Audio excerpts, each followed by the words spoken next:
Time now for Say What? Friday night, Klay Thompson was back in action. Game 4, scoring 28 points. And yesterday, he was doing his best Kawhi impression at the podium. Say what? We all know about Game 6 Klay, but there might not be a Game 6. Are we going to see a Game 5 Klay instead now?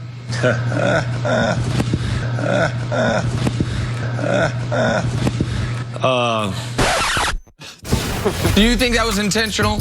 I don't know. I feel like it had to be, because I've heard Klay Thompson laugh, and that's not Klay Thompson's laugh. I think Klay was having a little fun at Kawhi's expense. I don't think it was anything mean-spirited, but that had to be intentional. I don't think so. I don't think Klay made up his mind before the press conference. Someone's going to say something that's going to trigger a Kawhi laugh. I think he was dared to do it by someone. I think someone said, whoever can sneak in a Kawhi laugh gets $5. That's what I think happened. I think that's exactly what goes on in NBA locker rooms. I double dog dare you for $5. We used to do that at our old station. At NBA locker rooms. If you could get a line from the Honeymooners into the show, I never heard of the show, you will get this. Wait, what? Did we go off the rails? I can't. To the moon, Alice. My God. Go. Did you have any other black people that worked at that station? Is there any diversity? There was. A good friend of ours, a mutual colleague. Kurt Menefee and I worked together on that show. Thank goodness. Okay. Thank goodness. Please, for the love of God. Time for some stories to start your Just like our old workspace, The Office. Sponsored to a Honeymooners line. by Gillette Clear Gel. Sure, that's what Klay and Steph were talking about. Kevin Durant practiced yesterday and is Get now a line listed from I Love Lucy in there. I did think it was a little dated. Listed as questionable tonight in Toronto. Question is, how effective will he be? All right, Nick, buckle up. Is Durant's return the only chance for the Warriors now? Yeah, and the path is actually simple. Now, it's almost impossible, but they can tell themselves it's simple. Get KD back. Win tonight. You then go back, final game ever at Oracle, win or lose. Close that thing out with a win. And then Game 7 for a chance for everybody on the Warriors to exercise the only demon they have in this 5-year run, blowing a 3-1 lead of their own that necessitated them bringing in Kevin Durant. Now, I do not think any of those things are going to happen, but the first step for any path to victory for the Warriors involves Durant taking the court tonight. This is what I worry about, because before the series, none of the Warriors thought they needed KD to be able to win the championship. Now that we've gotten in it, you've heard Klay and others, Draymond, say, yeah, we miss KD. Steph, man, he's a special player. What if KD's not at 100%? So then the players see him. They put all that energy in him being out there and being 100%. Do they lose the little bit of faith that they have? You can't put too much into them relying on Kevin Durant.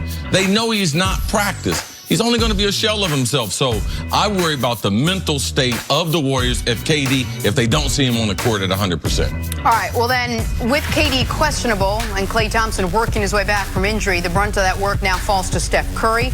Game 4, he scored 27 points on 22 shots. He looked exhausted for much of the game.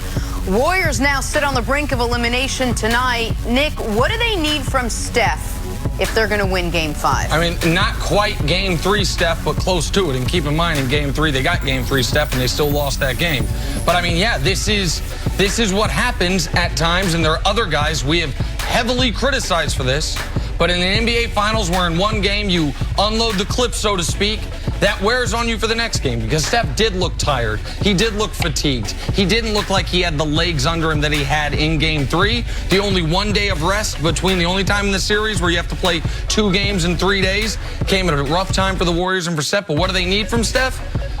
What they got in 2015 Game 5, series tied 2 apiece, 37 points, 17 in the fourth quarter. They need that type of performance from Steph, and I don't know if he has it in him against this defense. Didn't they have a bench then?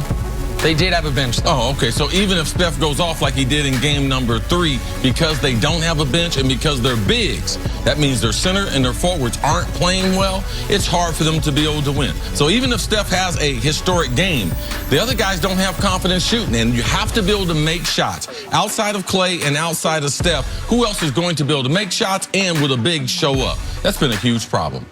All right, moving on to Kawhi Leonard now. He has dominated the finals thus far, and teams have taken notice as the quest to woo him has begun. According to reports, the Knicks are confident they'll get a meeting with Leonard. in the hopes of convincing him to come to New York. See you buying that Kawhi could end up here? I feel like besides his overall experience in Toronto, if he's not going to end up in Los Angeles, which is his home, then why wouldn't he come to New York? If you look at it from a marketing standpoint, absent of what Toronto can do from a contract standpoint, if he goes anywhere else but California, I wouldn't be surprised if he ended up in New York City. I know it's very hard to pin Kawhi Leonard down on just about anything, but I do feel like we know publicly there's 3 places he could be playing basketball for next year. The Clippers, who to me are the clear favorites, even if the Raptors win. The Raptors, who are as close as they've ever been. And then a third team that probably is less than 10%, but the only other team on that list I believe to be the Knicks. I don't think the Lakers are a viable option for him. I think it's Clippers, Raptors, and then coming up there, but they're on the list. Other teams like Dallas that has cap space are not going to be on the list. All right, well, the reason everyone wants him, Kawhi has been lights out this postseason. He's averaging over 30 points per game in the finals. See, is Kawhi now the best player in the NBA? I'm not ready to say he's the best player in the NBA, but I think that he will be in the conversation. I think it brings so much intrigue to free agency, the way he's played, how he's developed his game, and it really takes you back into, it's really sad how he left San Antonio, because San Antonio's been a great organization. There is no coach that's coaching in the NBA I have more respect than Popovich. And it really boiled down to Kawhi was concerned about his body.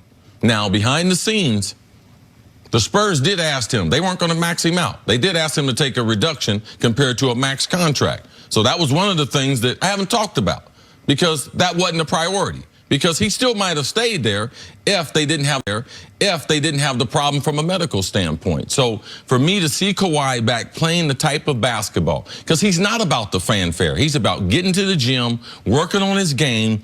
And last year at this time, when people were talking about where's Kawhi want to go, he wants to be teamed with superstar. They made it clear to me, it don't matter. Just give me 4 guys that want to play basketball. I feel like in my head-to-head with LeBron James, I'm just as good. In my head-to-head with KD, I'm just as good. My head-to-head with Steph, I'm just as good as them. I just want against them for world championships.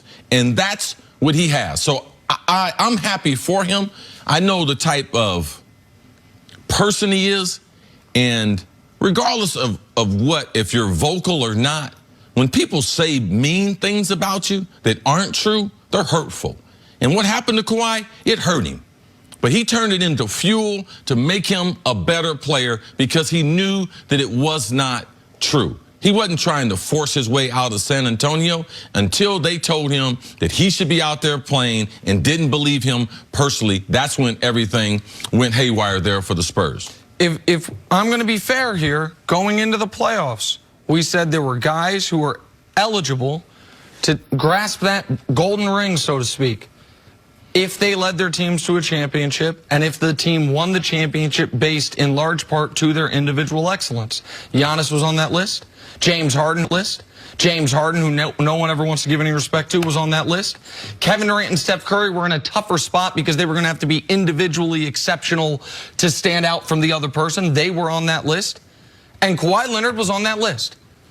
And there is no argument about who's been the best player in these NBA playoffs. That argument is over. Kevin Durant was looking like it was clearly going to be him. But you know what? He got hurt. And that's not his fault, but you also don't get special dispensation for that. He's now missed almost as many games as he's played in these NBA playoffs. And so, in fact, he's now, do the math, he's now officially missed more games than he's actually played in these NBA playoffs. So you don't get, special credit in that regard. Giannis was playing great until Kawhi started guarding him. And then his team lost 4 games in a row. Giannis was good but not great, and they went home. Joel Embiid had a chance to put himself in that conversation, a little dark horse. And then Kawhi hit that shot and also, made Joel Embiid was consumed with explaining to the media what was wrong with him every day. He wants to get massages out on the court to be around the crowd. Kawhi's got some injuries, but he won't let us know what it is. I know exactly what he's got. Tendonitis in his left knee, which caused his right quad to give him some problems. But he's not talking about it. Different approach. Different approach. And so the answer to me is Kawhi gets the title.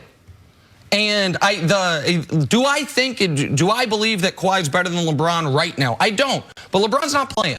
And a lot of people did LeBron was better than Kobe.